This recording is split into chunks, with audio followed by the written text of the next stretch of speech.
Welcome to Preservation Perspectives, the Advisory Council on Historic Preservation podcast. I'm Monica Rhodes, your host, an expert member on the ACHP, which is an independent federal agency that promotes the economic, educational, environmental, sustainability, and cultural values of historic preservation. The ACHP also advises the President and Congress on national historic preservation policy.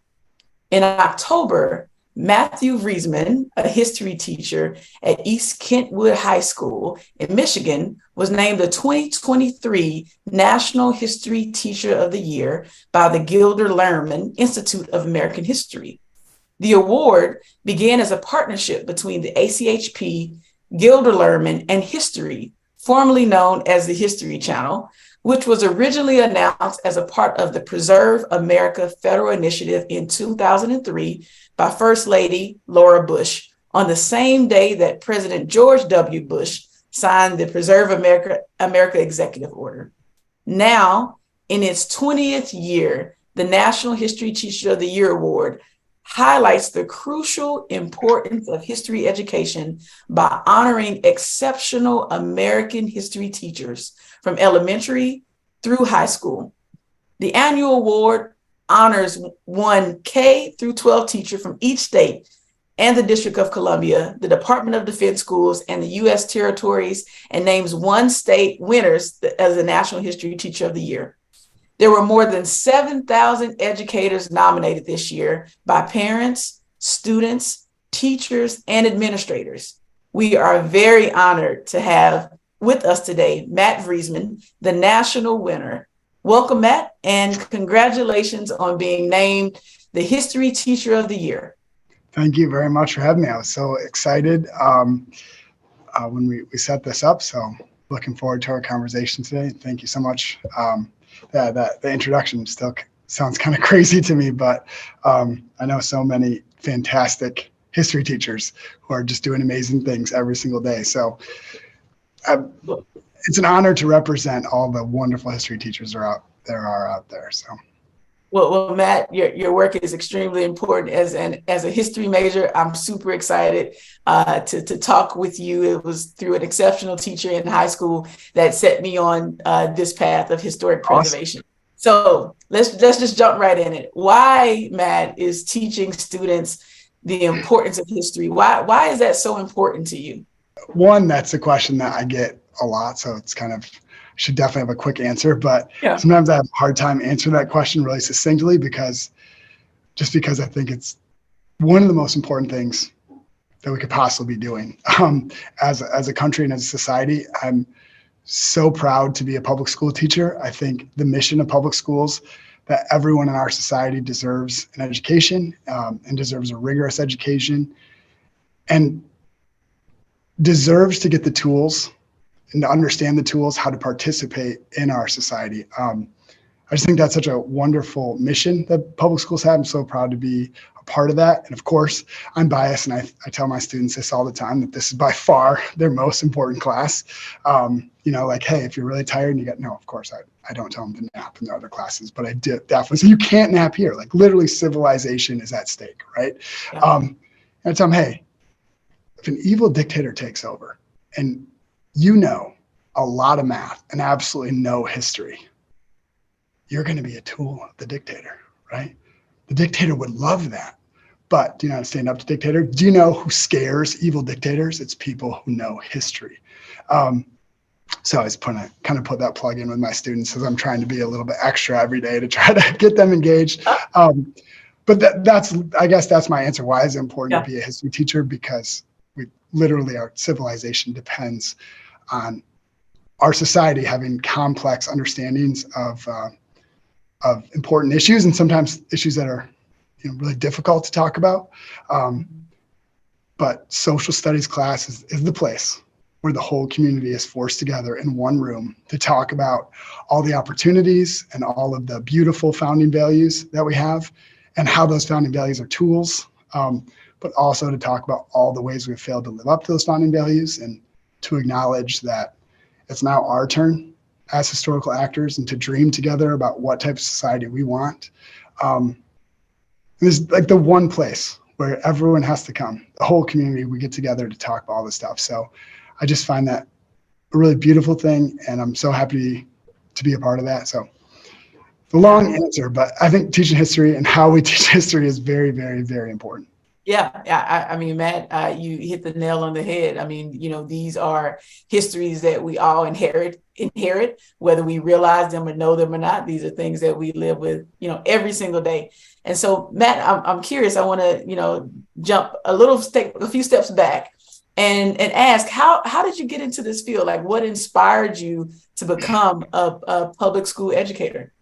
Well, I've always loved history my whole entire life. So this literally was the job that I was planning on doing in high school. I love to play baseball, but I realized, about 10th grade that I probably wasn't ever going to play in the majors or the minors or really even start really on my varsity team. So at that point, I really had to lean into my fallback. But no, my mom was a teacher. So third grade teacher, but she taught for 30 years. And so, that was the job and the career that was, always prevalent in my life. And that meant that I was blessed to just be read to all the time, stories, history, making connections about culture in the past, and just kind of living with this idea, like you just said, like we are inheriting this context. We didn't get to choose the context that we were born into, but history is the way we can understand that context. And just reading stories about the American Revolution as a little kid. And I joke about sometimes I was like Paul Revere multiple years for Halloween, and everyone thought I was a pirate, and I'd be really grumpy about that. Like, no, the British are coming, get it. And then they, whatever. But so anyway, I've absolutely loved history. I'd play history like in the backyard, right? Like, I don't know. So I've always loved history, and I've always been just drawn to teaching. I'm a people person, and I like engaging in conversations about history. And this is the career where they literally pay me to come do that. And then they force other people to come and listen to me and talk to me about it. So it's perfect for me. Yeah. Well, that's a great segue to the next question. So, Matt, the National Selection Committee cited your exceptional ability to tell stories, right? Like, bringing that American history to life through the lens of your community as a reason for selecting you as History Teacher of the Year. So can you tell us about the strategy of, how are you bringing these stories when, you show students pictures of the past and they're in black and white? What are some strategies that you use to make that connection? Like, history is ever present in everything that we do. I think my favorite strategy for making history relevant to students specifically is when we can make history local. So like I said, I've always loved history my whole entire life. And it was not until after I'd already got my degree and was already teaching US history that I learned about a story from my community that was not like a minor story, it was a major story. And I was a history major and I was teaching US history. And I didn't know the story of the defeat of Jim Crow in my own city, right? So I live in Michigan. So, when we present the history, the bad guys are, on a national audience. So, we don't say it quite like this, but basically it's easy for us to look at history and be like, well, we're from Michigan, right? We're talking about Michigan's involvement in the Underground Railroad, right? Michigan is against the Kansas-Nebraska Act, right? Michigan is, voting for, Michigan is place of the Republican Party, anti the expansion of slavery. This is the origin, right? We're the good guys in the story, right? It's other places in America. Those are the bad guys. When in reality, we live in one of the most segregated cities in the United States. So I don't remember how many years ago it was now, but a study was done on hyper segregated cities, and Grand Rapids, Michigan, it was ranked number 2. And that's just something we don't talk about a lot in Grand Rapids. And there are a couple of historians who had wrote books about our city, specifically Black experience in Grand Rapids. And I was just kind of unaware of those stories, right? You could go through the process of formal education and then get your degree in U.S. history, be a history major, and not know these stories. And so it was a fascinating story about the fight against Jim Crow. Happened in 1927. Where I won't go into the whole story, but there was the first Black dentist in Grand Rapids, kind of a community leader, worked with a lawyer, Oliver M. Green, and they put together this entire strategy where they were pointing out instances of racism, ways that businesses in Grand Rapids were not living up to the state laws, definitely, just kind of ignoring the 14th Amendment. And it was a long strategy. Eventually, W.E.B. Du Bois hears about it. W.E.B. Du Bois, we've got this telegram where he's like, oh, yeah, let's take some action on this Grand Rapids thing. And they send more money, and the NAACP sends more lawyers. And there's this fascinating story. And I just didn't know anything about it. And then the Supreme Court of Michigan says that Jim Crow is illegal. And I remember hearing that and then reading about the national NAACP's involvement and looking at the story and the story that our kids hear every single year of their education about Rosa Parks and desegregation in the South. And the idea that Rosa Parks is not the first person who doesn't want to give up her seat. And it's not just like Rosa Parks is tired one day, right? This is a planned strategy of attack to take down Jim Crow. And the NAACP had used almost that exact same strategy in our own city 30 years earlier. And we were telling the Rosa Parks story over and over. In fact, we have downtown in Grand Rapids, we have one of our main places to hang out. It's called Rosa Parks Circle, right? And everybody knows about Rosa Parks. And I ask my students all the time, how many of you ever heard the name Emmett Bolden? No one, ever, right? Every time I introduce this lesson, not a single student has heard the story. And so anyway, now when we're talking about Jim Crow, we're talking about racism that free Black communities are experiencing, before the Civil War, and then segregation in northern cities after the Civil War. When all of a sudden I work with the museum and we're able to map out some of these stories. And then we ended up making an interactive map where students can click on parts of our city and learn about some of the experience of Black Americans who moved from mostly Alabama to Michigan during the Great Migration.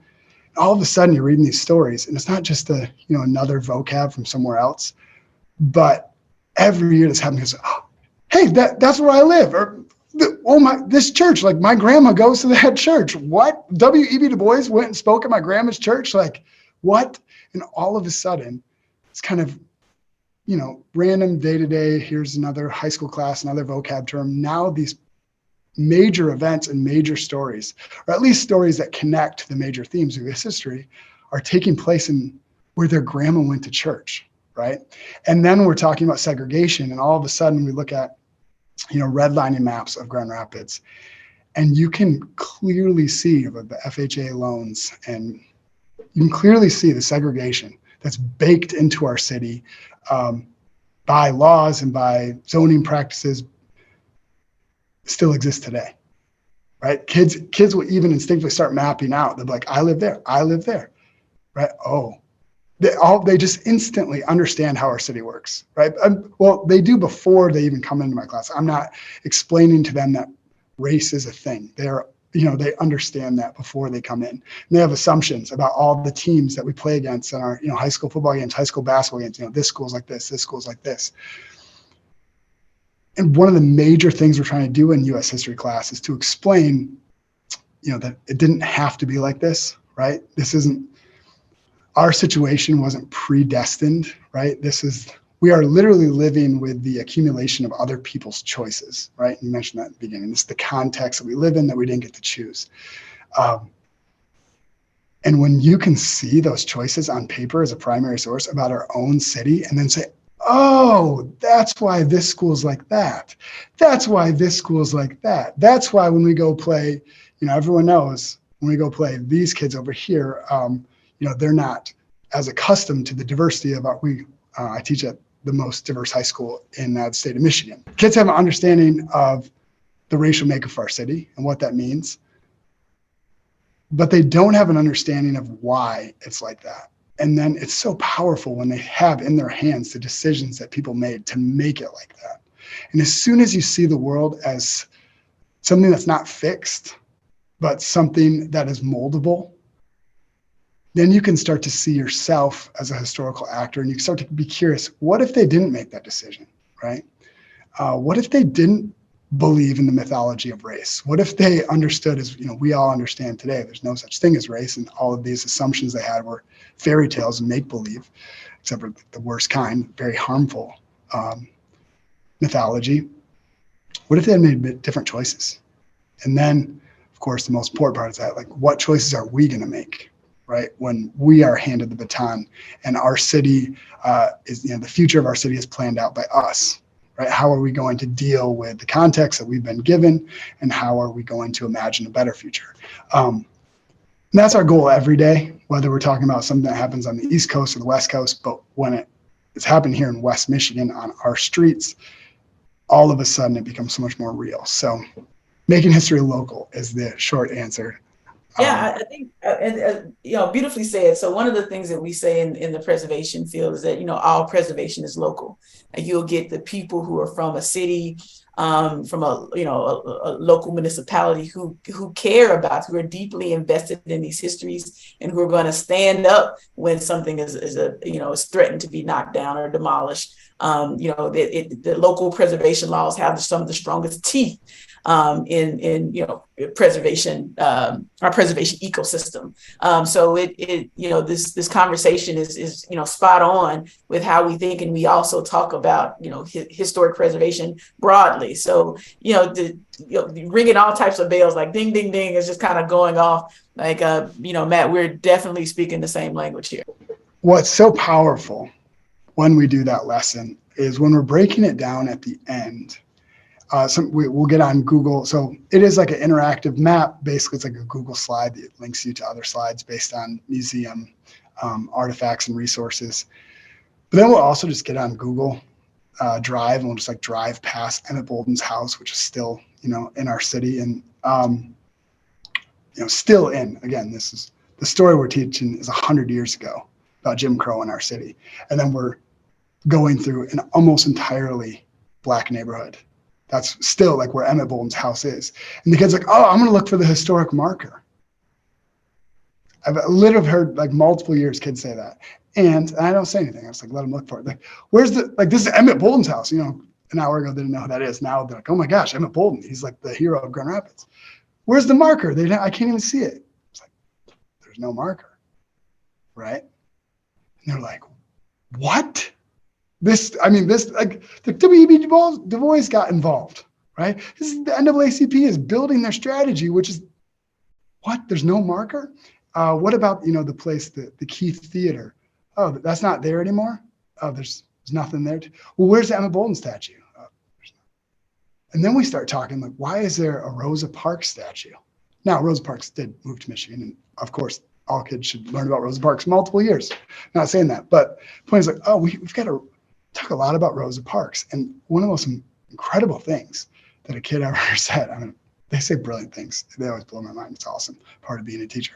But the student says, maybe we like the Rosa Parks statue because how do you put it? Something like the evil that Rosa Parks had to face wasn't from our community, right?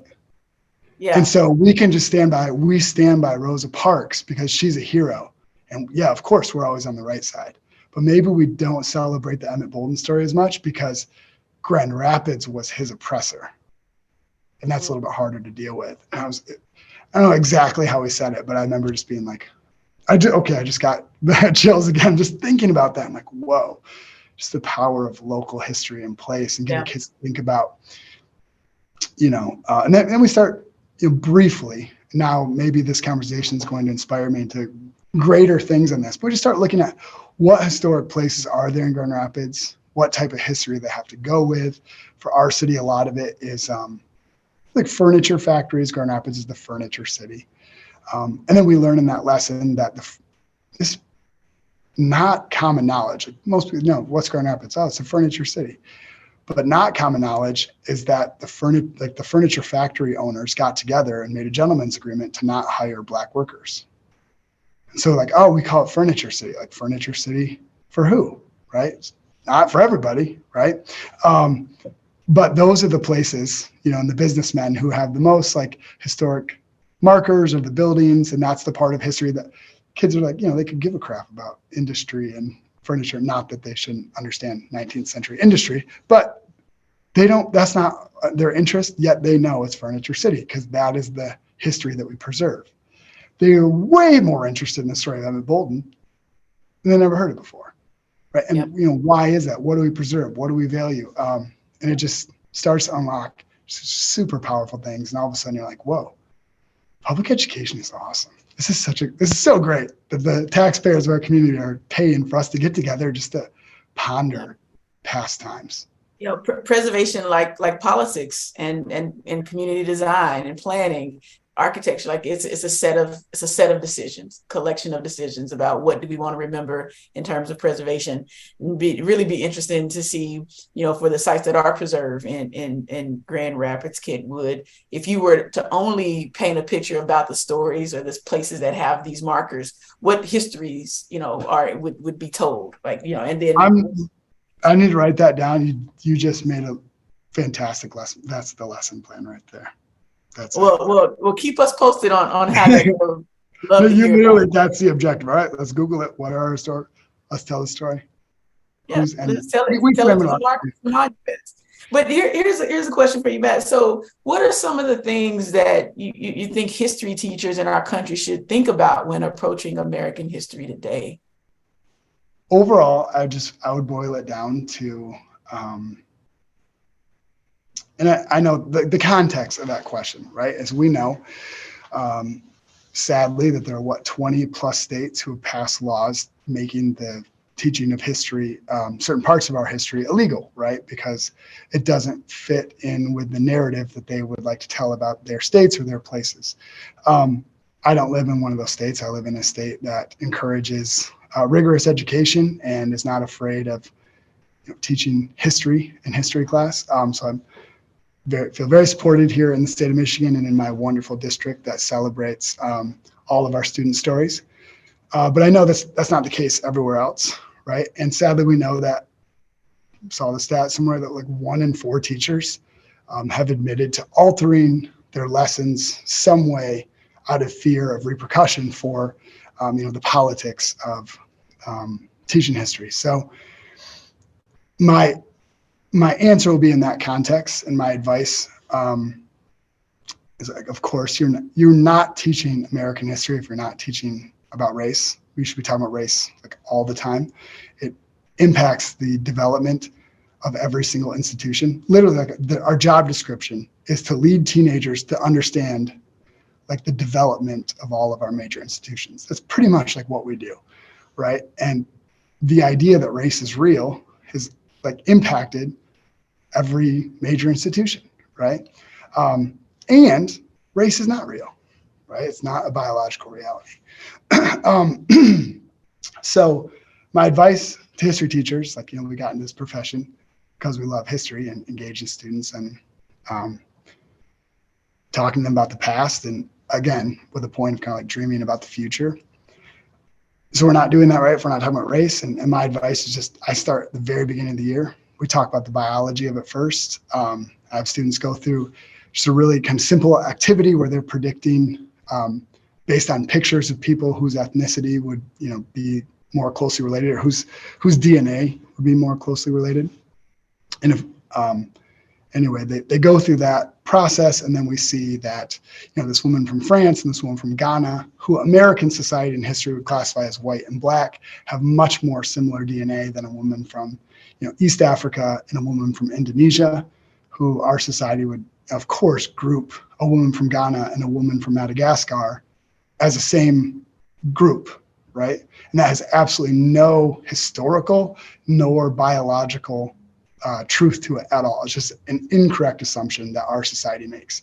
However, that assumption is very real and very powerful, right? Because that woman from Ghana and the woman from Madagascar coming to the United States would now be in a group, right? And really, it's a class. So we talk about the origin of race. We talk about the creation of race. We talk about how it's not real. We prove that to them. It's a mythology. And when you start at the very beginning of the year, modeling, talking about this topic, It gives license to students to be able to talk about it, to be able to explore. Of course, you got to give some parameters of how we're going to talk about it, because of course it's a sensitive topic. If we just say right away, things are never up for discussion. It's not true. Like race is not a biological reality, right? It's not a single thing about your preferences or your abilities that is because of your DNA, right? And because you're in some group. That's just not it. That's not because of your race, because that's not real. However, racism is real because people believe that was true, and that kind of shapes everything. And if you go through that, you can really unlock. Now, like, there's no tension when we talk about it. We're talking about something that is an incorrect assumption. It's a shameful, incorrect assumption that justified the resources going to some parts of our community and not other parts of our community.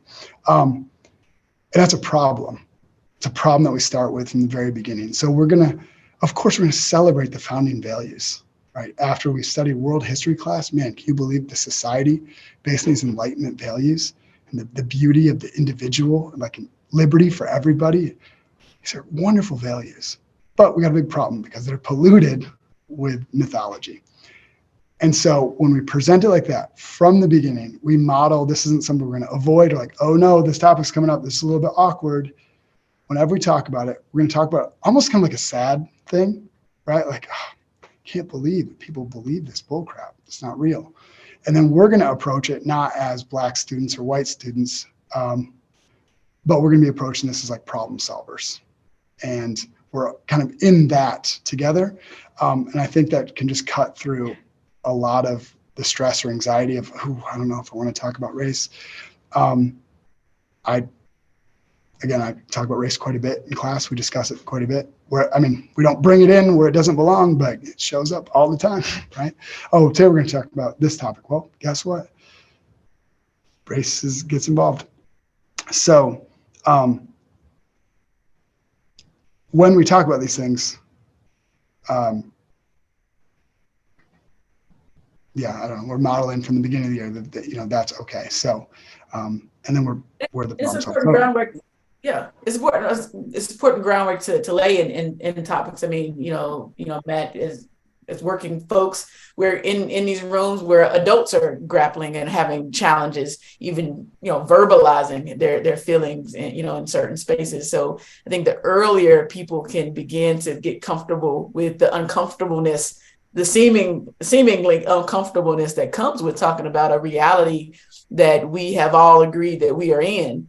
I think the better position we will be to have some substantial conversations that could link us to where we all want to go. And then, okay, so I felt like I have a shorter answer to your question. Okay. I feel like I had to give a little bit of just context, right? Because obviously, we need to be talking about race, even though people are trying to scare you. Those people, they're not historians and they're not leaders in the education field. It's not actually a debate we're having in society, because like every major historical education institution has come out with statements about how these anti-woke laws in Florida, for example, are garbage, and they are not in the interest of people who are seriously engaging what's the best practices for education. So historians are critiquing those, and educational professionals are critiquing those. So it's not really a debate we're having between historians or education professionals about how we should teach. But really, it's like our students already have a lot of assumptions about how our society works. So our students come into our class, right? We need to teach them that the market revolution happened. They're not aware of that, right? They don't understand how the steam engine changed history. They never cared about it before, right? We're having to tell them, hey, so this is a big part of our reality. Guess what? We don't have to define like race. We don't have to be like, so now we're going to talk about developments in society and class. So there was this thing called race. They already know a lot about that. So I don't introduce them to a topic, and they've just got a lot of assumptions. And so if I'm not going to deal with those, then nothing that I'm going to be saying is going to be resonating, right? And it's going to, essentially we're going to be lying to them if we're leaving out this big part of the story. You got to talk about the truth. You can't be afraid to go where the documents lead you. You can't be afraid of any primary sources, right? We're historians. We don't memorize talking points. We build a toolbox of ways to analyze primary sources. So therefore, we're not afraid of any of them because we're going to take a source, we're going to contextualize it, we're going to analyze it. So that's the way we need to approach history. And when you approach it that way, that's going to resonate with students because truth resonates. If not, they're going to be like, this person has no idea about my reality or my world, and they're just full of crap. So you're not going to teach them anything if you don't, start with honesty. So yeah, this relevancy question is super important. So Matt, in addition to serving as an ambassador, as a part of the award, and teaching the whole American history to students, there is also a host of careers in the history space. And you mentioned earlier that you're just not talking about the past, but you're trying to get your students to imagine what this future looks like. So from your vantage points, how can we let students know that if they have an interest in history, there are many career options for them to choose from? What are some of your thoughts around that? Yeah, so I think we should be doing this not only with opportunities in the history field, but just literally like leveling with students. Hey, why are we here? How does this work? By this, I mean like our society and the economy and what's going to happen when you get out of this place. So literally we have a team that's going around and talking to students about specifically opportunities in AP. And there's engaging students with dialogue about like, what are the fastest growing professions? Okay, sometimes, this is where I have to jump in and be like, and history, because they're a little STEM focused, especially when they start putting up the like average salaries and things like that. But I think talking to students about the realities of their economic opportunities and their choices and why are we sitting around here trying to figure out how to, make a claim and support it with evidence and use like reasoning, what are these skills for? How's this going to translate to the real world? So I just think we need to be more upfront with students. Like that needs to be a part. We're taking time in the day to show them charts, fastest growing careers. And just like talking to them, not just as like students of English or history, but talking to them as community members who are about to go out there. These are the options. Here is why we do what we do at the school. Why do people encourage you to take more rigorous classes? Why do we want you to meet your counselor? Why? Because this is what's ahead. So I think doing that work is very, very, very important. And then, so when that team comes to our classroom, I'm there. So I'm like, well, left out. And that's where I get my spiel about history, like historians are going to save our civilization and offer context and perspective in a crazy world. And so I want to make sure when our school is talking to students about their opportunities that we're not just STEM, but also providing, career fields in other fields, career paths in other fields. So one way that we do it at school is just engage students during the school day about their opportunities. And we make sure it's not just STEM focused. Other than that, I don't have a great answer, but we definitely have some PowerPoint slides and some real talk conversations, and students like that. It's change from the norm. Absolutely. And then, Matt, I'll just say as we kind of wrap up, like, just introducing students to history, like you're talking about, redlining, you're talking about politics, you're talking about in the Industrial Revolution, like all of these points have key figures in them that are doing something. So by teaching this broader, complex history, you are introducing students to all of the options that are there for them to pursue and figure out how do you want to make your intervention in this world. Yeah.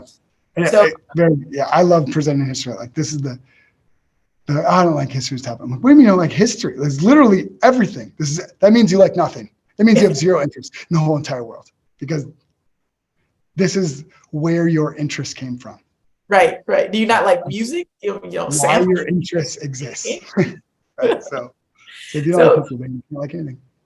So Matt, this has been a lovely conversation, and I thank you for your time today, for being my guest today, for sharing with the audience just just really incredible work that you are leading in the seeds that you're planting with students that they will carry with them into their future careers and in life, not That's the life. goal. That's the goal. Well, Yeah. thank you so much for having me. It's such a cool podcast and such a great honor to be a part of it. Thank you for all the work that you guys are doing, because obviously I love history for saving democracy, but I also just find old things incredibly pleasurable. So thank you for keeping up the good fight and preserving all of the interesting past around us. Of course. So for all those that are tuned in, please be sure to follow the ACHP on Facebook, Twitter, Instagram, LinkedIn, and YouTube to keep up with the latest in historic preservation news. I'm Monica Rhodes, and thank you for joining us on Preservation Perspectives.